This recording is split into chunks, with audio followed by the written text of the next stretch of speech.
Hi, I'm Kelly Cervantes, and this is Seizing Life, a biweekly podcast produced by Cure Epilepsy.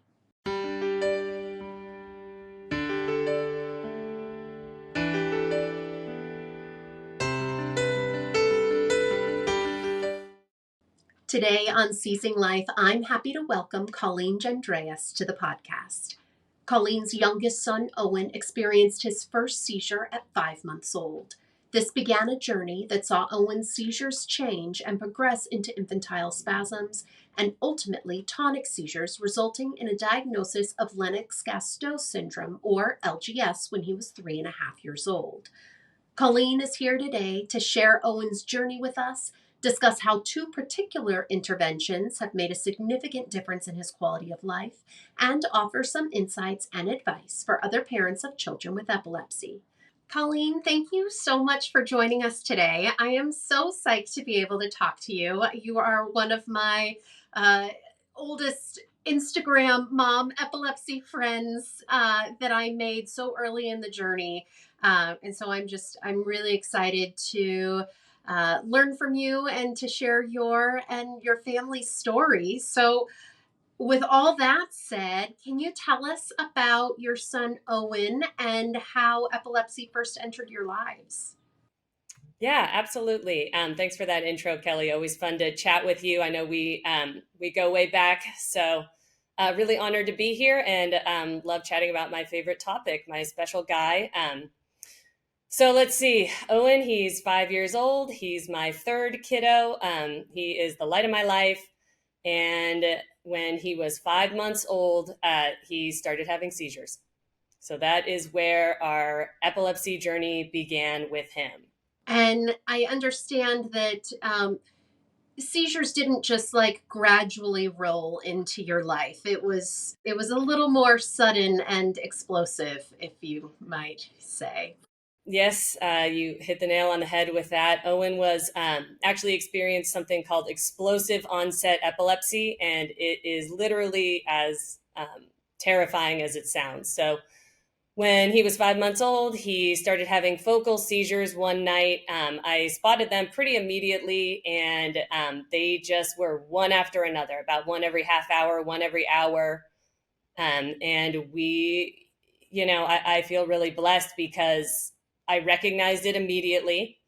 And I made my way down to our local children's hospital, which is CHOC Hospital. That stands for Children's Hospital, Orange County. And again, so lucky that CHOC has a level 4 EMU. So EMU stands for Epilepsy Monitoring Unit. And what does that mean, a level 4 EMU, for those who may not be familiar with that terminology? Sure. Well, I mean, I had to learn it too, right? So, a level 4 EMU, what makes it so special is that it's a comprehensive epilepsy center. So they're not just going to do epilepsy treatment. They've got a lot of advanced diagnostics, and then they've also got the epileptologists on staff. So those are neurologists with special training in the treatment of epilepsy. They're going to have things like video monitoring, EEGs. They're going to have all the imaging technologies, things like MRIs, PET scans, MEG scans, CAT scans. Forgive me that I'm diving right into the acronyms. And then the other great thing about a level 4 EMU is they're also going to be able to get you in touch with some of the associated specialties that go along with epilepsy. So right away, we were able to see specialists like genetics, metabolics, neurosurgery, developmental specialists. I mean, really, if you are dealing with epilepsy, especially hard to control epilepsy, a level 4 EMU is absolutely where you need to be. Yeah, as we know all too well, epilepsy often comes with a lot of other comorbidities and issues alongside of it. So you're not just dealing with one specialist, you are dealing with a contact list full of them. You get Owen into the hospital and he's diagnosed with epilepsy. What did your journey look like from there? Was he put on medication? Did they work? Oh boy. So that first day was it was a marathon stay. We were there for 17 days trying to get Owen's epilepsy figured out and treated. We did a number of loading doses of various medications. We powered through all the frontline medications that they use to treat, benign and easy to control epilepsy. And Owen was just failing those one after another. And it was, a traumatic experience to say the least. It was so intense. And we were getting through all of that. We were talking to all the specialists. And like a lot of people, when Owen was first diagnosed, what I knew about epilepsy was that it wasn't terribly serious, right? That's what everybody who isn't in purple ribbon world thinks about epilepsy. So I found out right away that was a complete, that was completely inaccurate. So we got through a ton of medicines, and when they weren't working, they went ahead and diagnosed him with refractory epilepsy. So we jumped right into that scene. Yeah, do not pass go, do not collect $200. You are off to the races. So I know that, you're trying all of these medications. His epilepsy is refractory. The medications aren't working. And then around 18 months old, you ended up getting an infantile spasms diagnosis, which is actually kind of unusual at 18 months for that to show up. Right. Yeah.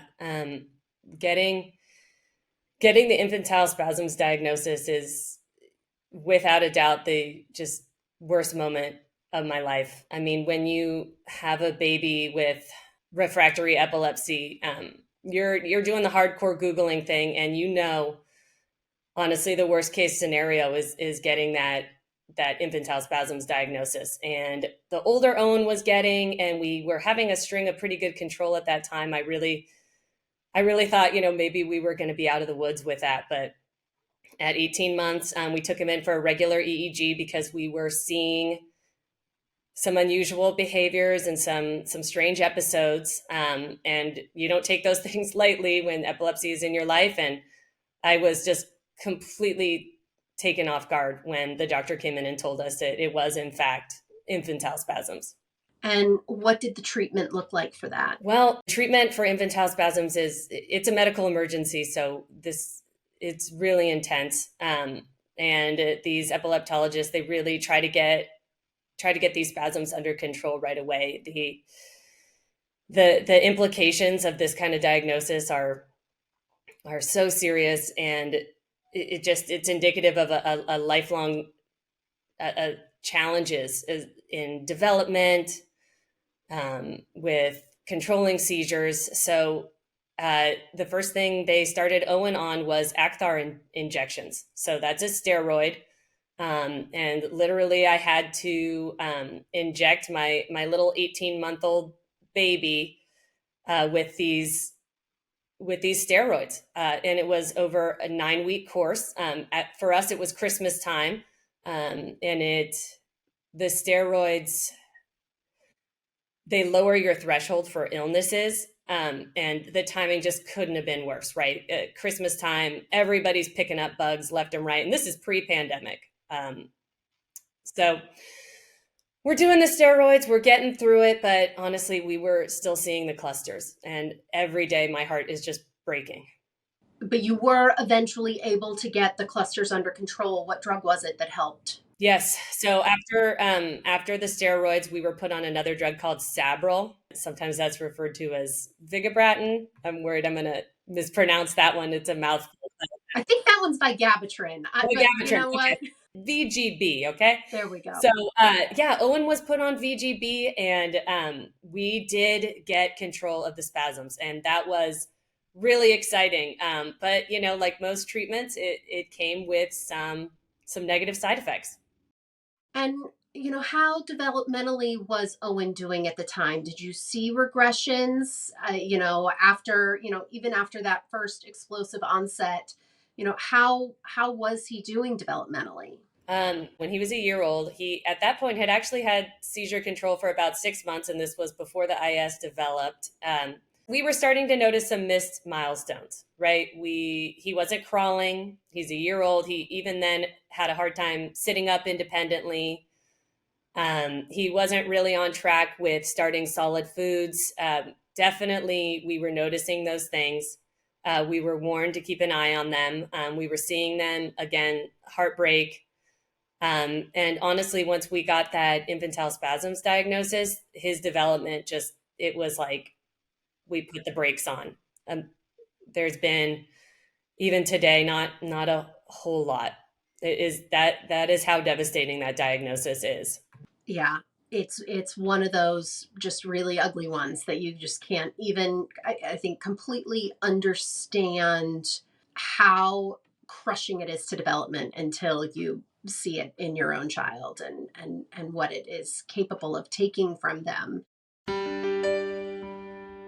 Hi, this is Brandon from Cure Epilepsy. Did you know that 30% of those diagnosed with epilepsy do not respond to current medications? That is why, for 25 years, Cure Epilepsy has been committed to inspiring hope and delivering impact by funding patient-focused research to find a cure for epilepsy. Learn more about our mission and our research by visiting cureepilepsy.org. Now back to Seizing Life. I know that Owen then went on to receive a Lenox Gastaut diagnosis. However, and correct me if I'm wrong, but he's still, it's so confusing in like the epilepsy world. You know, you have a Lenox Gastaut diagnosis, but that's a clinical diagnosis. It's not a underlying diagnosis. And, if you can just sort of explain that, how you got this clinical diagnosis, but that you still don't really understand what's causing it all. Yeah.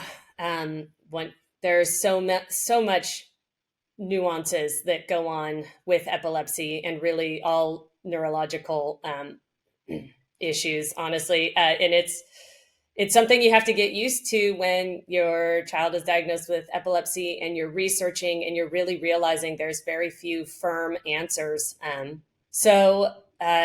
Right, when Owen was, I want to say about 4 years old, he did get the LGS diagnosis. So that's a clinical diagnosis. That one, I'll be honest, it was a little less traumatic than the infantile spasms because at that point, we really knew it was coming. He had developed tonic seizures.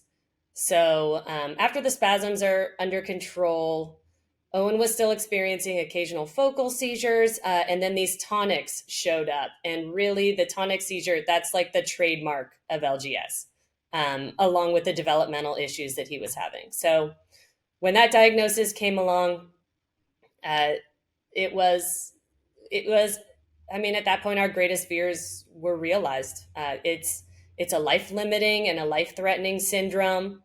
And it's something that we have to accept, and we treat it. And even though it's sad, I think we really just try to find pockets of joy and alongside this difficult circumstance.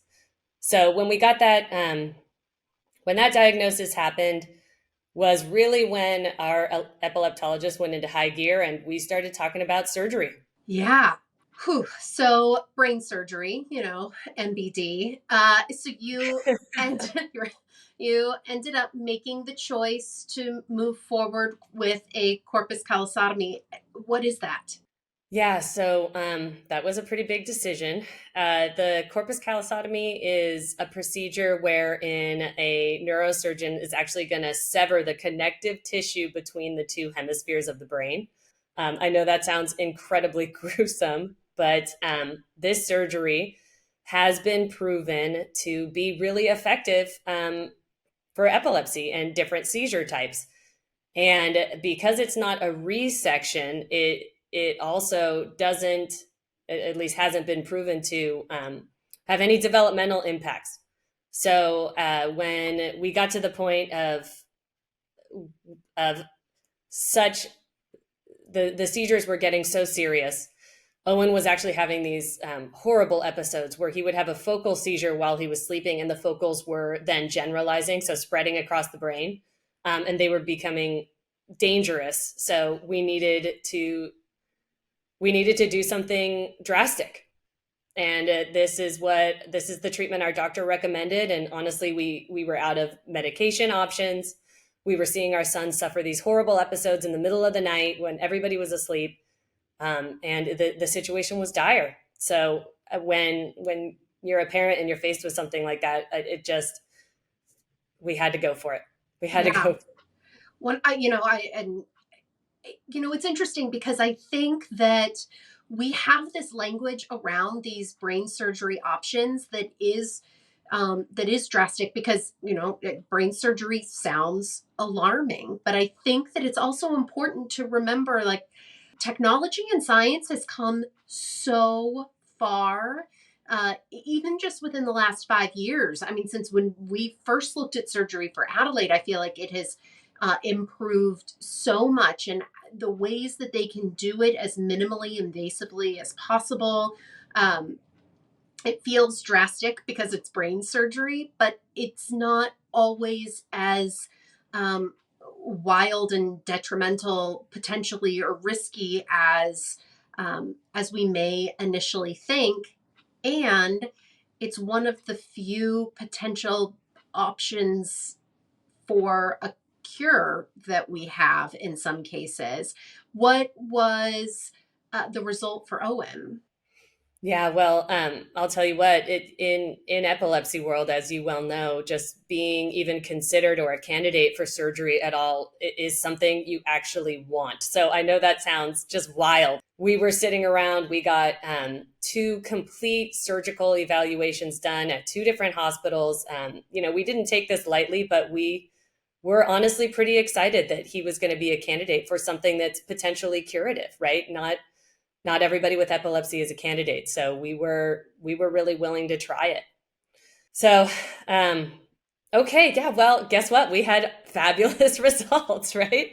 Woohoo! We finally got to break our little guy. So, we go in for the corpus callosotomy. We have it done at CHOC. And like you said, with the new technologies, Owen was also a candidate for being able to do that procedure with a laser ablation. So that way we weren't talking full craniotomy. We had a neurosurgeon who did it with a robot. It's all very science fiction-esque, but once the procedure was done, we stopped seeing those episodes at night. So now the focal seizures, when they do happen, they're far more rare when they do happen, and they don't spread. So they have become sort of this benign issue. We aren't talking about watching Owen struggle to breathe at night, and we really honestly feel like it saved his life. And we're so thankful that those treatments exist. And then you went on to get even more control with other devices. Tell us about that. Yeah, so part of the surgical decision was not only the corpus callosotomy, but also that Owen would receive a VNS implant, so a Vagal Nerve Stimulator. It's a tiny little device that they plant in your chest, and it's got coils that wrap around the vagal nerve, and it delivers a regular stimulation to the nerve, and they've found that can help regulate brain activity. So and therefore, treat the epilepsy. And we get that on board for Owen about 6 months later.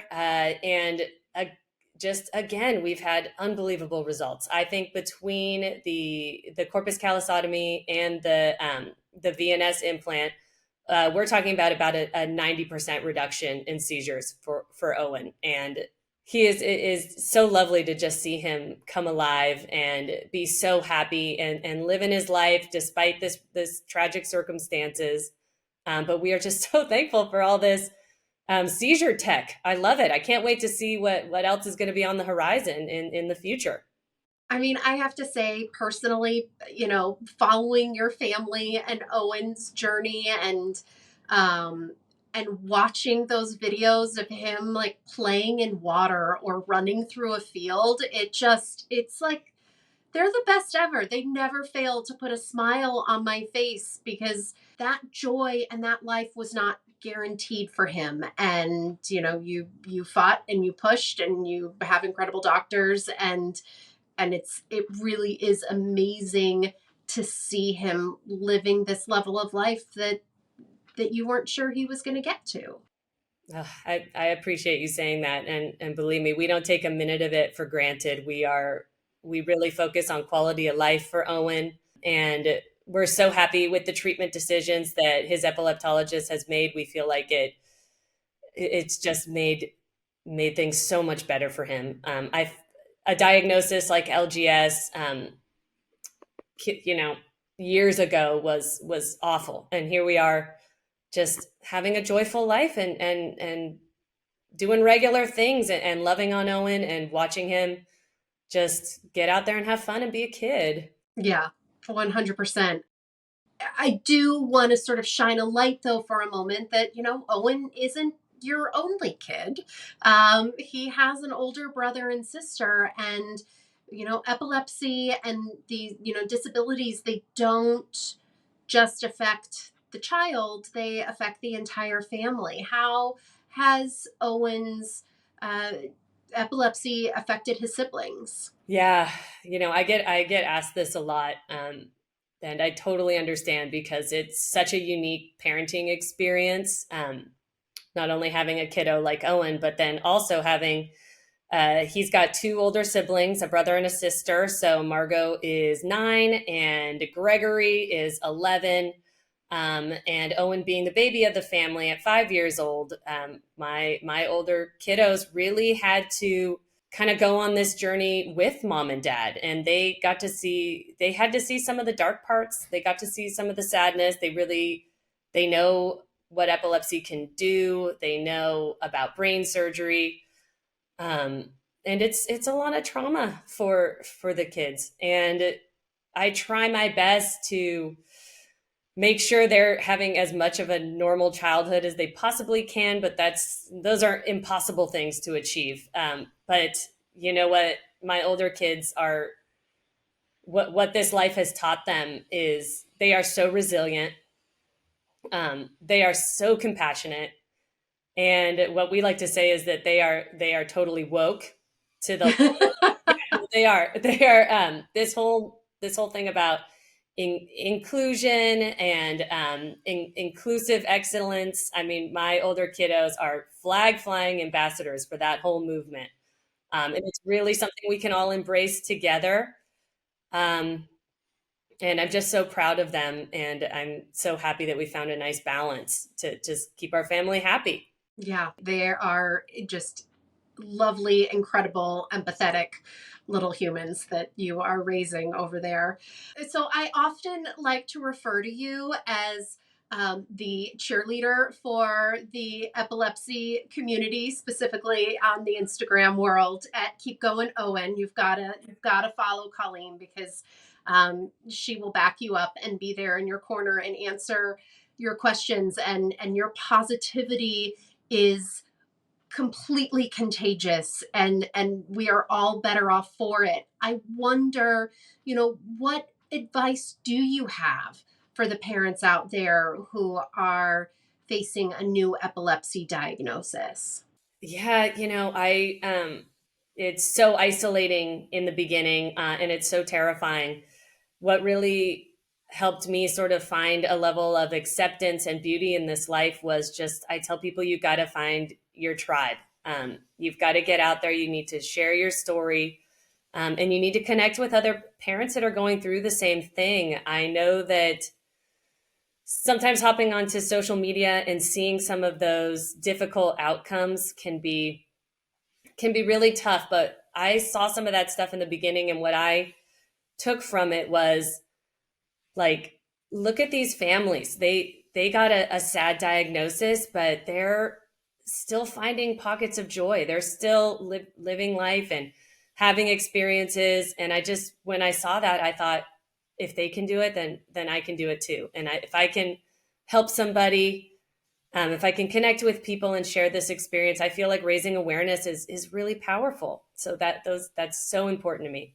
Yeah, there's a quote that you had mentioned also that I think is so beautiful, that something that your epileptologist told you early in your journey. I wonder if you could share that for us. Do you know what I'm talking about? I think so. Well, our epileptologist and I, we go way back, right? We've had a lot of years and a lot of conversations. So, but she did tell me early on, she said, don't forget to enjoy your child.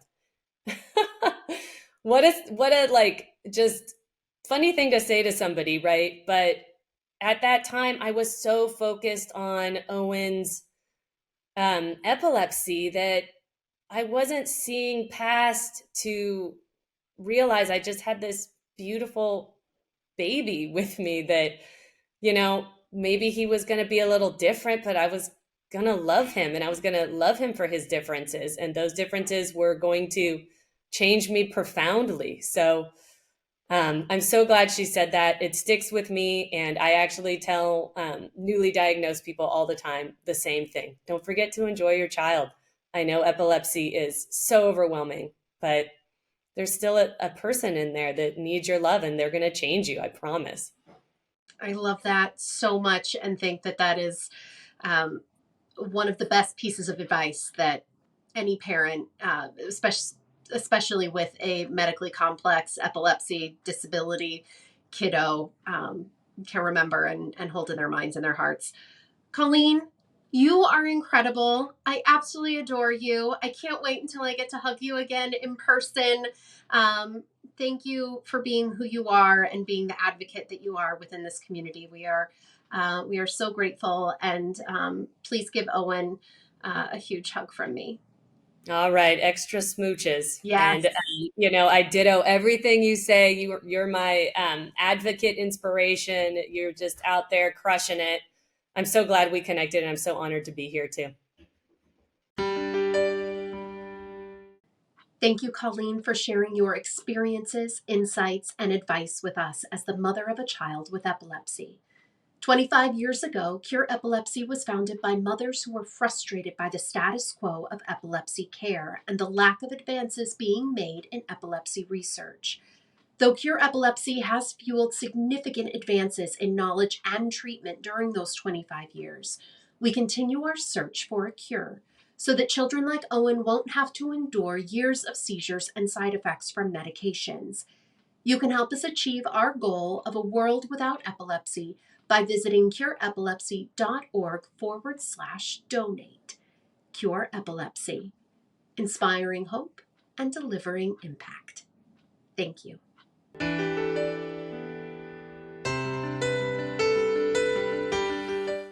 The opinions expressed in this podcast do not necessarily reflect the views of Cure Epilepsy. The information contained herein is provided for general information only and does not offer medical advice or recommendations. Individuals should not rely on this information as a substitute for consultations with qualified healthcare professionals who are familiar with individual medical conditions and needs. Cure Epilepsy strongly recommends that care and treatment decisions related to epilepsy and any other medical conditions be made in consultation with the patient's physician or other qualified healthcare professionals who are familiar with the individual's specific health situation.